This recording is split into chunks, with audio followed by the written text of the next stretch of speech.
ഒന്നും വേണ്ട, ഈ ഒരു വീഡിയോയ്ക്ക് താഴെ കമൻറ്റ് ചെയ്യാൻ, അത് വേണ്ടാന്ന് കമൻറ്റ് ചെയ്യാൻ എത്ര എണ്ണത്തിന് നട്ടലുണ്ടെന്ന് എനിക്കൊന്ന് അറിഞ്ഞാൽ കൊള്ളാമെന്നുണ്ട്. ഇതിൽ സത്യം പറഞ്ഞാൽ ഒരു വിശദീകരണത്തിൻ്റെ ആവശ്യം പോലുമില്ല.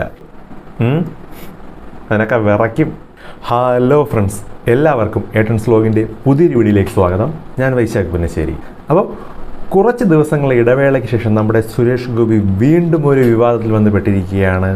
ഉന്നത കുലജാതൻ. അപ്പോൾ കൂടുതൽ എന്തെങ്കിലുമൊക്കെ പറയുന്നതിന് മുമ്പ് നമുക്ക് ആ വാർത്ത ഒന്ന് കറക്റ്റായി കാണാം.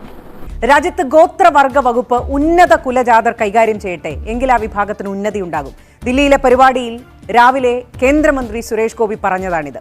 അടിച്ചമർത്തപ്പെട്ടവരുടെ സ്വാതന്ത്ര്യവും അവകാശവും തുല്യനീതിയും ഒക്കെ പോലെ പ്രധാനമാണ് അവരുടെ പ്രാതിനിധ്യവും എന്ന് അദ്ദേഹത്തിന് എന്തുകൊണ്ടാണ് മനസ്സിലാകാത്തത്? ഒപ്പം അദ്ദേഹം ഇന്ന് വൈകുന്നേരം വലിയ വിവാദങ്ങൾക്കൊടുവിൽ ഇതിലൊരു വിശദീകരണം നൽകി.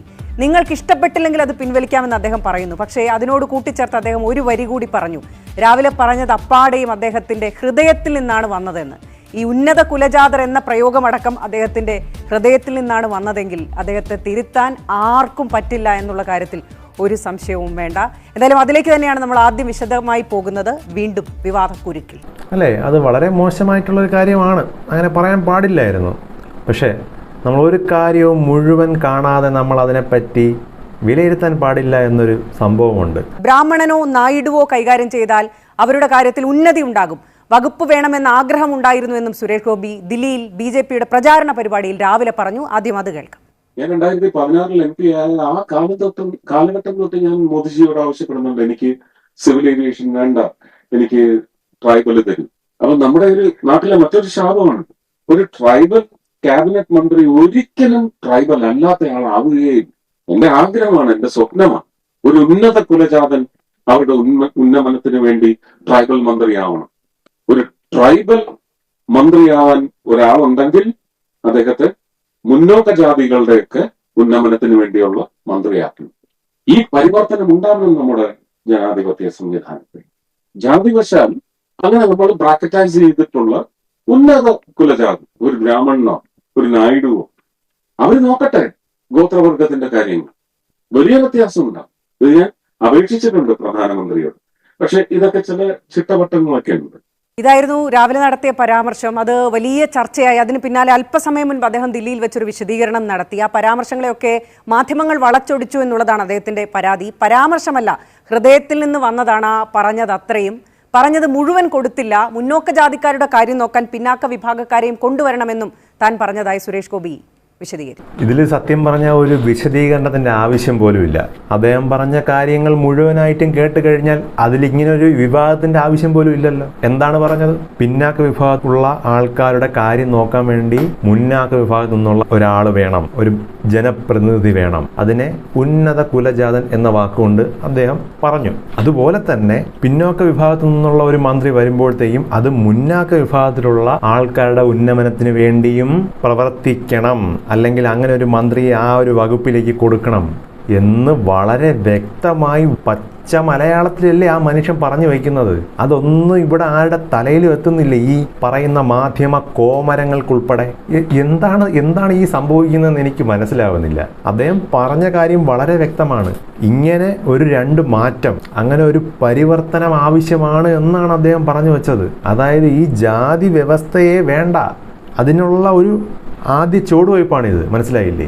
പരസ്പരം അങ്ങോട്ടും ഇങ്ങോട്ടും മാറി വന്നു കഴിഞ്ഞാൽ അങ്ങനെ ഒരു പ്രത്യേക കാറ്റഗറിക്ക് പ്രത്യേക മന്ത്രി, അവരെ വിഭാഗത്തിൽ നിന്നുള്ള മന്ത്രി എന്ന ഒരു സംഭവം പാടെ മാറണം എന്നുള്ള ഒരു ലിബറലൈസേഷനല്ലേ അദ്ദേഹം മുന്നോട്ട് വെച്ചത്.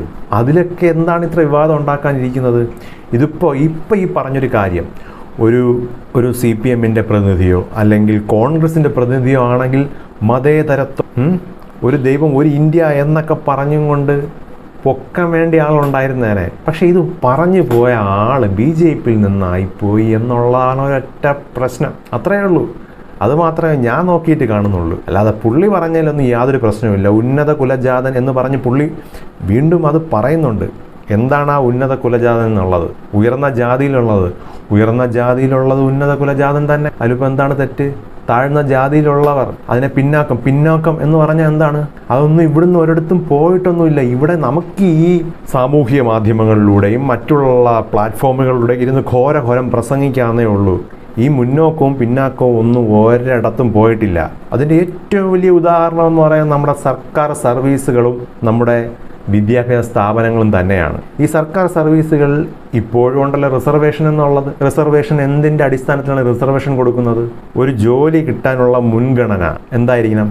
അവർ പിന്നാക്ക വിഭാഗത്തിലുള്ളവരായിരിക്കണം. അതാണ് അവരുടെ മുൻഗണന. ഒരു വിദ്യാഭ്യാസ സ്ഥാപനത്തിൽ പഠിക്കാൻ വേണ്ടി, ഫീസിന് ഇളവ് കിട്ടാൻ വേണ്ടി അവർക്കുള്ള മുൻഗണന എന്താണ്? അവർ പിന്നാക്ക ജാതിയിലുള്ളവരായിരിക്കണം. ഒരു SC-യോ ST-യോ ആയിരിക്കണം. മനസ്സിലായില്ലേ? അപ്പം അതൊന്നും ഇവിടുന്ന് ഒരിടത്തും പോയിട്ടില്ല. അപ്പം അത് പറയുമ്പോൾ അത് പറയുന്ന ആൾക്കാർ വലിയ എന്തോ തെറ്റ് അപരാധം ചെയ്തവരായി മാറുന്നു. നിങ്ങൾ ആദ്യം ഇതൊക്കെ എടുത്ത് മാറ്റൂ. നിങ്ങൾ ഈ ഒരു മാറ്റമാണ് ആഗ്രഹിക്കുന്നതെങ്കിൽ സമൂഹത്തിലുള്ള എല്ലാ മനുഷ്യരെയും ഒരേപോലെ, ഞാനും നീയും എല്ലാം, ഒരു ജാതിയും വേണ്ട, ഉന്നാക്കവും വേണ്ട, പിന്നാക്കവും വേണ്ട, ഒന്നും വേണ്ട, ഇങ്ങനെയുള്ളത് ഒന്നും വേണ്ട, എല്ലാവരും മനുഷ്യരായി കണ്ടാൽ മതിയെങ്കിൽ ആദ്യം ഈ പറഞ്ഞ റിസർവേഷൻ എന്ന് പറഞ്ഞ സാധനം എടുത്ത് മാറ്റൂ. അത് പറ്റൂലല്ലോ. മനസ്സിലായില്ലേ?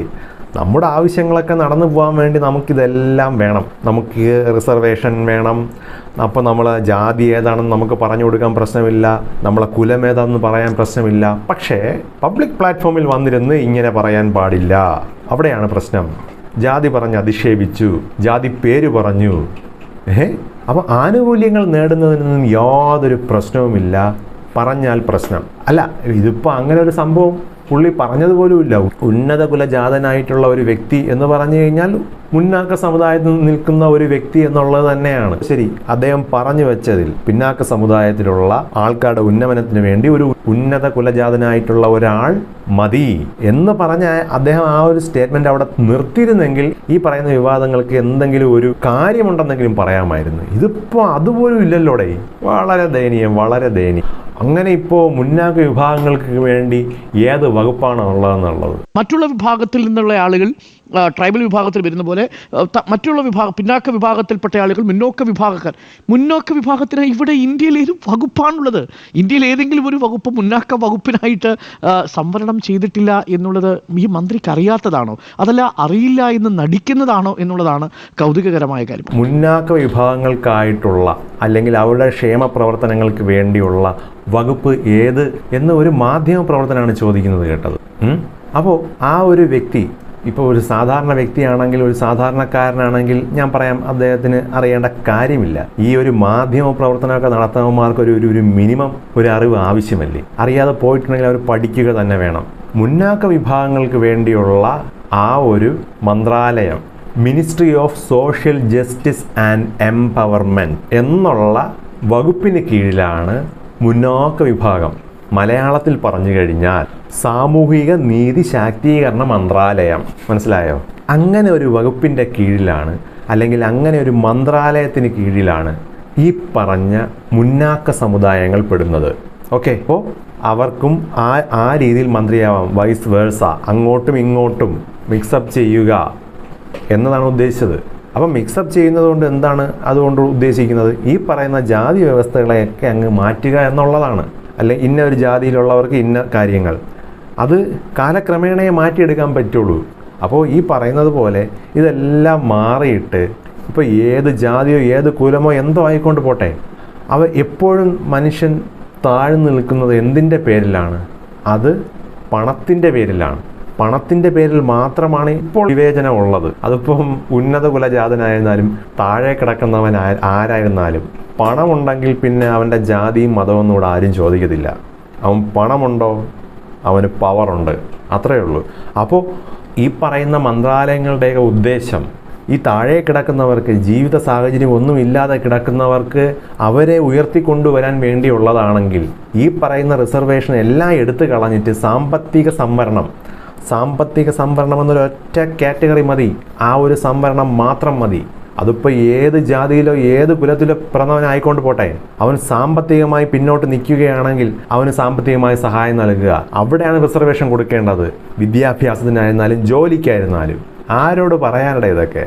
അതല്ലേ വേണ്ടത്? ഒന്ന് ആലോചിച്ച് നോക്കൂ. അല്ലാതെ ഈ പറയുന്ന ഹൈന്ദവ സമൂഹത്തിൽ പിന്നോട്ട് നിൽക്കുന്നവർ, മുസ്ലിം സമുദായത്തിൽ, ക്രിസ്ത്യൻ സമുദായത്തിൽ, SC ST ഇങ്ങനെയുള്ള കാറ്റഗറൈസേഷൻ്റെ ഒന്നും ഒരു കാര്യമില്ല. ഒരു മനുഷ്യൻ അവനൊരു ഇന്ത്യൻ പൗരനാണ് എന്ന് അവന് തെളിയിക്കാൻ കഴിഞ്ഞാൽ അടുത്തവൻ തെളിയിക്കേണ്ടത് അവൻ്റെ സാമ്പത്തിക ഭദ്രതയാണ്, അവൻ എത്രത്തോളം സാമ്പത്തികമുണ്ട് എന്നുള്ളതാണ്. സാമ്പത്തികമില്ല എങ്കിൽ വേണ്ട സഹായം ചെയ്തു കൊടുക്കുക, അത്രയേ ഉള്ളൂ. വളരെ സിമ്പിളായിട്ടുള്ള കാര്യം. അതിനിവിടെ ആരെങ്കിലും സപ്പോർട്ട് നിൽക്കുമോ? പൊളിക്കും. ഇവിടുത്തെ കാസ്റ്റ് സിസ്റ്റം വേണ്ടെന്ന് പറയാൻ വേണ്ടിയും ഇവിടെ ഈ പറയുന്ന സമുദായങ്ങളും ജാതിയും ഒന്നും വേണ്ടെന്ന് പറയാൻ വേണ്ടി എത്ര എണ്ണം നട്ടലുയർത്തി സംസാരിക്കുമെന്ന് എനിക്കൊന്ന് കേൾക്കണം. ഒന്നും വേണ്ട, ഈ ഒരു വീഡിയോയ്ക്ക് താഴെ കമൻറ്റ് ചെയ്യാൻ, അത് വേണ്ടാന്ന് കമൻറ്റ് ചെയ്യാൻ എത്ര എണ്ണത്തിന് നട്ടലുണ്ടെന്ന് എനിക്കൊന്ന് അറിഞ്ഞാൽ കൊള്ളാമെന്നുണ്ട്. അതിനൊക്കെ വിറയ്ക്കും. അപ്പോൾ അത്രയേ ഉള്ളൂ. വളരെ സിമ്പിളാണ് കാര്യങ്ങൾ. അത് ചെയ്യാൻ പറ്റിക്കഴിഞ്ഞാൽ തന്നെ രാജ്യം പുരോഗതിയിലേക്ക് എത്തും എന്നുള്ളതിന് യാതൊരു സംശയമില്ല. അപ്പോൾ അല്ലാതെ ഇത് ഓരോ കാര്യങ്ങൾ പറയുമ്പോഴത്തേക്കും സുരേഷ് ഗോപിയുടെ നെഞ്ചത്തോട്ടൊന്നും കയറിയിട്ടൊന്നും ഒരു കാര്യമില്ല. അത് വളരെ വ്യക്തമായിട്ട് പുള്ളി പറഞ്ഞതുമാണ്. ഉന്നത കുലജാതൻ എന്നുകൊണ്ട് പുള്ളി എന്താണ് ഉദ്ദേശിച്ചതെന്നുള്ളത്. അനാവശ്യമായ വിവാദങ്ങൾ ഇവിടെ ആർക്ക് വേണം ഉണ്ടായിക്കൊണ്ടിരുന്ന ഒരു കുഴപ്പമില്ല. പക്ഷേ യഥാർത്ഥ പ്രശ്നം എന്താണെന്ന് പറയുമ്പോഴത്തേക്കും അത് മനസ്സിലാക്കാനുള്ള ബോധം ഉള്ള ഒരു യുവതലമുറ ഇന്ന് ഇവിടെ ഉണ്ട് എന്നുകൂടെ മനസ്സിലാക്കുന്നത് നന്നായിരിക്കും. അപ്പോൾ അത്രയേ ഉള്ളൂ വിവാദങ്ങളൊക്കെ.